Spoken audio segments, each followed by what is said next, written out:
ನಮಸ್ಕಾರ, ರಿವ್ಯೂ ಚಾನಲ್ಗೆ ಸ್ವಾಗತ. ನಾನು ಸೌಖ್ಯ ಗಾಂವ್ಕರ್.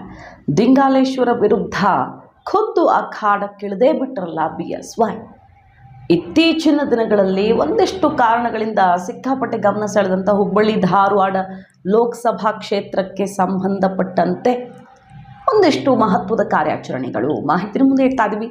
ಮಿಸ್ ಮಾಡಿದ್ರೆ ನಮ್ಮ ಚಾನಲ್ನ ಸಬ್ಸ್ಕ್ರೈಬ್ ಮಾಡಿ, ಹಾಗೆ ನಿಮ್ಮ ಅಭಿಪ್ರಾಯ ಕಮೆಂಟ್ ಮಾಡಿ ತಿಳಿಸಿ. ಎಸ್ ವೀಕ್ಷಕರೇ, ಇಷ್ಟು ದಿನ ಜೋಶಿ ಅವರಿಗೆ ಕೇಂದ್ರ ಸಚಿವರಾಗಿರುವ ಮೋದಿ ಕ್ಯಾಬಿನೆಟಲ್ಲಿ ಪ್ರಭಾವಿಯಾಗಿರುವಂಥ ಪ್ರಹ್ಲಾದ್ ಜೋಶಿ ಅವರಿಗೆ ಒಂದಿಷ್ಟು ಸವಾಲುಗಳು ಎದುರಾದವಾ ಅನ್ನುವಂಥ ಪ್ರಶ್ನೆ ಉದ್ಭವ ಆಗಿತ್ತು. ಧಾರವಾಡ ಲೋಕಸಭಾ ಕ್ಷೇತ್ರಕ್ಕೆ ಸಂಬಂಧಪಟ್ಟಂತೆ ಅದು ಕೂಡ ಸ್ವಪಕ್ಷೀಯರ ಕಡೆಗೆ ಬೆರಳು ತೋರಿಸುವಂಥ ಕೆಲಸವನ್ನು BJPಯಲ್ಲೇ ಒಂದಿಷ್ಟು ಜನ ಮಾಡಿದ್ರು. ಜೋಶಿ ಅವರ ವಿರುದ್ಧ ಕೆಲವರು ಕೆಲಸ ಮಾಡ್ತಿದ್ದಾರೆ ಅಂತೆಲ್ಲ.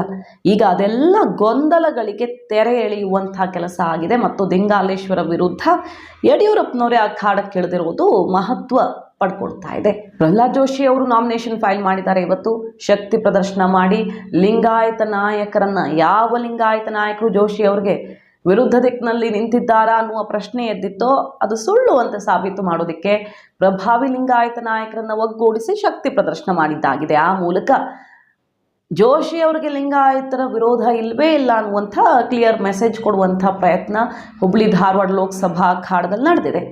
ಇಂಟ್ರೆಸ್ಟಿಂಗ್ ಅಂದರೆ ಇಲ್ಲಿ ಗಮನ ಸೆಳೆದಿರೋದು, ಬಹುತೇಕ ಕಡೆಗಳಲ್ಲಿ ನಾಮಿನೇಷನ್ಗೆ ಅಭ್ಯರ್ಥಿಗಳಿಗೆ ಸಾಥ್ ಕೊಡ್ತಾ ಇರೋದು ವಿಜಯೇಂದ್ರ. ಆದರೆ ವಿಶೇಷ ಕಾಳಜಿ ವಹಿಸಿ ಹುಬ್ಬಳ್ಳಿಗೆ ಧಾವಿಸಿ ಯಡಿಯೂರಪ್ಪನವರು ಪ್ರಹ್ಲಾದ್ ಜೋಶಿ ಅವರು ನಾಮಪತ್ರ ಸಲ್ಲಿಕೆಗೆ ಸಾಥ್ ಕೊಟ್ಟರು, ಶಕ್ತಿ ಪ್ರದರ್ಶನದಲ್ಲಿ ಭಾಗಿಯಾದರು. ದಿಂಗಾಲೇಶ್ವರ ಸ್ವಾಮೀಜಿಗೆ ಈ ಮೂಲಕ ಸೆಡ್ಡು ಹೊಡೆಯಲಾಗಿದೆ. ಈಗ ಹೈಕಮಾಂಡ್ ಕೂಡ ಸುಮಾರು ಕ್ಷೇತ್ರಗಳ ಬಗ್ಗೆ ಹೆಚ್ಚು ತಲೆ ಕೆಡಿಸ್ಕೊಂಡಿದೆ. BJPಯ ಭದ್ರಕೋಟೆಯಲ್ಲಿ ಯಾಕೆ ಟೆನ್ಷನ್ ಆಗೋಕೆ ಇದುವರೆಗೆ ಬಿಟ್ಟಿದ್ಯಾಕೆ ಅನ್ನುವಂಥ ಪ್ರಶ್ನೆಯನ್ನು ಕೇಳಿರೋದ್ರಿಂದ ತಡ ಮಾಡದೆ ಈಗ ವಿಜಯೇಂದ್ರ ಮತ್ತು ಯಡಿಯೂರಪ್ಪನವರೇ ಖುದ್ದಾಗಿ ಇಲ್ಲೆಲ್ಲ ಓಡಾಟ ಶುರು ಮಾಡಿರೋದು. ತುಮಕೂರು, ಫಾರ್ ಎಕ್ಸಾಂಪಲ್, ತುಮಕೂರಲ್ಲಿ ಸೋಮಣ್ಣವ್ರಿಗೆ ಲಿಂಗಾಯತ ಮತಗಳೇ ಒಳ ಏಟಾಗಿ ಸಮಸ್ಯೆ ಆಗಬಹುದು, ಸರಿ ಮಾಡಿ ಅನ್ನುವಂಥ ಟಾಸ್ಕ್ ಕೊಡಲಾಗಿದೆ. ದಿಂಗಾಲೇಶ್ವರ ಸ್ವಾಮೀಜಿ ಇಷ್ಟು ಮುಂದುವರೆದಿದ್ದು ಯಾಕೆ ಅನ್ನುವಂಥ ಪ್ರಶ್ನೆ ಎದ್ದಿದೆ.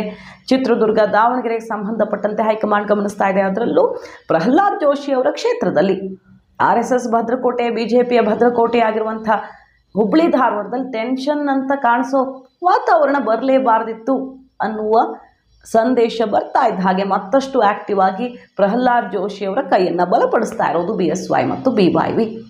ಸೊ ಹುಬ್ಬಳ್ಳಿ ಅಖಾಡಕ್ಕೆ ಧುಮುಕಿ ದಿಂಗಾಲೇಶ್ವರ ಸ್ವಾಮೀಜಿ ಅವರಿಗೆ ಸೆಡ್ ಹೊಡೆದಿದ್ದಾರೆ. ಇಂಟ್ರೆಸ್ಟಿಂಗ್ ಅಂದರೆ ಮಾಜಿ ಮುಖ್ಯಮಂತ್ರಿ ಬೊಮ್ಮಾಯಿ ಅವರು, ಅರವಿಂದ್ ಬೆಲ್ಲದವರು ಮತ್ತು ಜಗದೀಶ್ ಶೆಟ್ಟರ್ ಕೂಡ ಜೋಶಿ ನಾಮಿನೇಷನ್ಗೆ ಸಾಥ್ ಕೊಟ್ಟಿರೋದು. ನೋಡಿ, ಜಗದೀಶ್ ಶೆಟ್ಟರ್ ಒಳ ಏಟು ಕೊಡ್ತಾರಾ ಅನ್ನುವ ಪ್ರಶ್ನೆ ಇತ್ತು. ಅದಕ್ಕೆ ಜಗದೀಶ್ ಶೆಟ್ಟರ್ರೇ ಜೋಶಿ ಅವರು ಭರ್ಜರಿಯಾಗಿ ಗೆಲ್ಲಬೇಕು ಅನ್ನೋ ಸಂದೇಶ ಕೊಡುವ ಮೂಲಕ ಉತ್ತರ ಕೊಟ್ಟಂಗಾಯ್ತು. ಅರವಿಂದ್ ಬೆಲ್ಲದವರ ಒಳ ಏಟು ಬೀಳತ್ತಾ ಅನ್ನುವಂಥ ಪ್ರಶ್ನೆ ಇತ್ತು. ಮೊನ್ನೆ ಅಷ್ಟೇ ಭರ್ಜರಿ ಲಕ್ಷ ಲೀಡಲ್ಲಿ ಗೆಲ್ತಾರೆ ಪ್ರಹ್ಲಾದ್ ಜೋಶಿ ಅವರು. ಇಲ್ಲಿ ಲಿಂಗಾಯತ ವಿರೋಧಿ ಅದು ಇದು ಪ್ರಶ್ನೆಯೇ ಇಲ್ಲ, ಇದು ಹೊರಗಡೆ ಅವರು ಸೃಷ್ಟಿ ಮಾಡಿರೋದು ಅಂತ ಗುಡುಗಿದ್ರು ದಿಂಗಾಲೇಶ್ವರ ವಿಚಾರ ಬಂದಾಗಲೇ ಅರವಿಂದ್ ಬೆಲ್ಲದವರು. ಇವತ್ತು ಮತ್ತು ಒಳಗೊಳಗೇನಾದರೂ ಬೇಜಾರು ಅದು ಇದು ಇದ್ರೂ ಕೂಡ ಅದನ್ನು ಸರಿಪಡಿಸಬೇಕು ಅಂತ ಯಡಿಯೂರಪ್ಪನವರು ಮೊದಲು ಹೋಗಿದ್ದ ಅರವಿಂದ್ ಬೆಲ್ಲದವ್ರ ಮನೆಗೆ. ಅವ್ರ ಜೊತೆಗೆ ಒಂದಿಷ್ಟು ಮಾತುಕತೆ ಮಾಡಿ ಅರವಿಂದ್ ಬೆಲ್ಲದವ್ರ ಜೊತೆಗೇ ಬರ್ತಾರೆ ಪ್ರಹ್ಲಾದ್ ಜೋಶಿ ಅವರ ನಾಮಿನೇಷನ್ಗೆ. ಸೊ ಇಲ್ಲಿ ಯಾವ ವ್ಯತ್ಯಾಸಗಳು ಇಲ್ಲ, ನಾವು ವ್ಯತ್ಯಾಸಗಳನ್ನು ಬದಿಗೊತ್ತಿ ಒಗ್ಗಟ್ಟಿನ ಪ್ರದರ್ಶನ ಮಾಡೋದು ಖಚಿತ ಅನ್ನೋ ಮೆಸೇಜನ್ನು ಹೈಕಮಾಂಡ್ಗೂ ರವಾನಿಸಿ ಕ್ಷೇತ್ರದಲ್ಲಿ ದಿಂಗಾಲೇಶ್ವರ ಸ್ವಾಮೀಜಿ ಇನ್ನಿತರ ಯಾರ್ಯಾರು ಜೋಶಿ ಅವರಿಗೆ ಸೆಡ್ ಹೊಡೆದಿದ್ರು ಅವರಿಗೆ ರವಾನಿಸಿದಂತೆ ಕಾಣಿಸ್ತಾ ಇದೆ. ಹುಬ್ಬಳ್ಳಿ ಧಾರವಾಡದಲ್ಲಿ ಈಗ ಲಿಂಗಾಯತ ಶಕ್ತಿ ಪ್ರದರ್ಶನ ಆಗ್ತಿರೋದು ಕುತೂಹಲಕಾರಿ ವಿಚಾರ. ಯಾರ ವಿರುದ್ಧ ಬೆರಳು ತೋರಿಸಲಾಗಿತ್ತೋ ಆ ನಾಯಕರುಗಳೇ, ಲೋಕಲ್ ಆಗಿ ಪ್ರಭಾವ ಹೊಂದಿರುವ ಆ ನಾಯಕರುಗಳೇ ನಿಂತು ಪ್ರಹ್ಲಾದ್ ಜೋಶಿ ಅವರ ಎಲೆಕ್ಷನ್ಗೆ ಬಲ ತುಂಬೋ ಥರ ಕಾಣಿಸ್ತಾ ಇದೆ. ಯಾಕೆಂದರೆ ಸದಾ ಬೊಮ್ಮಾಯಿ ಅವರ ಬಲ ಇರ್ತಿತ್ತು ಜೋಶಿ ಅವರಿಗೆ. ಅವರು ಈ ಸಲ ಹಾವೇರಿಯಲ್ಲಿ ಬ್ಯುಸಿ ಆಗಿದ್ದಾರೆ, ಹಾಗಂತ ನಾನು ಜೋಶಿ ಅವ್ರನ್ನ ಮರೆತಿಲ್ಲ ಅಂತ ಸಂದೇಶ ಕೊಟ್ಟಂಗಾಯ್ತು. ಜಗದೀಶ್ ಶೆಟ್ಟರ್ ಮುನಿಸು ಶಮನವಾಗಿದೆ ಅನ್ನುವ ಸಂದೇಶ.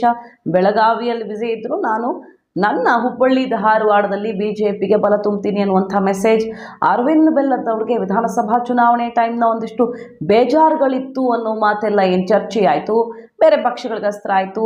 ಅದಕ್ಕೂ ಕೂಡ ಉತ್ತರ ಕೊಡುವಂಥ ಪ್ರಯತ್ನ ಯಡಿಯೂರಪ್ಪನವರು ಸ್ವತಃ ಪ್ರಹ್ಲಾದ್ ಜೋಶಿ ಅವರ ಕ್ಷೇತ್ರಕ್ಕೆ ಧುಮುಕುವ ಮೂಲಕ ಮಾಡಿದ್ದಾರೆ ಅನ್ನೋದು ಕ್ಲಿಯರ್ ಆಗಿ ಕಾಣಿಸ್ತಾ ಇದೆ. ಯಾಕಂದರೆ ಲಿಂಗಾಯತ ಮತಗಳಲ್ಲೇ ಸಮಸ್ಯೆ ಆಯಿತು ಅಂದರೆ ವಿಜಯೇಂದ್ರಗೆ ನಾಯಕತ್ವ ಕೊಟ್ಟ ಮೇಲೂ ಇನ್ನೇನು ಬಂತು ಅನ್ನೋ ಪ್ರಶ್ನೆ ನಾಳೆಗೆ ಬರಲೇಬಾರ್ದು. ಹಾಗಾಗಿ ತಡ ಮಾಡದೆ ಮತ್ತೆ ಕಾಲಿಗೆ ಚಕ್ರ ಕಟ್ಟಿದ್ದಾರೆ ಯಡಿಯೂರಪ್ಪನವರು. ಅದರಲ್ಲೂ ಪ್ರತಿಷ್ಠೆಯ ಕ್ಷೇತ್ರಗಳಲ್ಲಿ ಸ್ವತಃ ತಾನೇ ವಿಶೇಷ ಕಾಳಜಿ ವಹಿಸ್ತಾ ಇದ್ದಾರೆ ಅನ್ನೋದು ಮಹತ್ವದ ಬೆಳವಣಿಗೆ. ಕಮಲ ಪಾಡಿದ ಒಳಗಡೆ ಮಾಹಿತಿ ನಿಮ್ಗೆ ಇಷ್ಟ ಆಗಿದ್ರೆ ಮಿಸ್ ಮಾಡಿದ್ರೆ ನಮ್ಮ ಚಾನಲ್ನ ಸಬ್ಸ್ಕ್ರೈಬ್ ಮಾಡಿ, ಹಾಗೆ ನಿಮ್ಮ ಅಭಿಪ್ರಾಯ ಕಮೆಂಟ್ ಮಾಡಿ ತಿಳಿಸಿ. Thank you.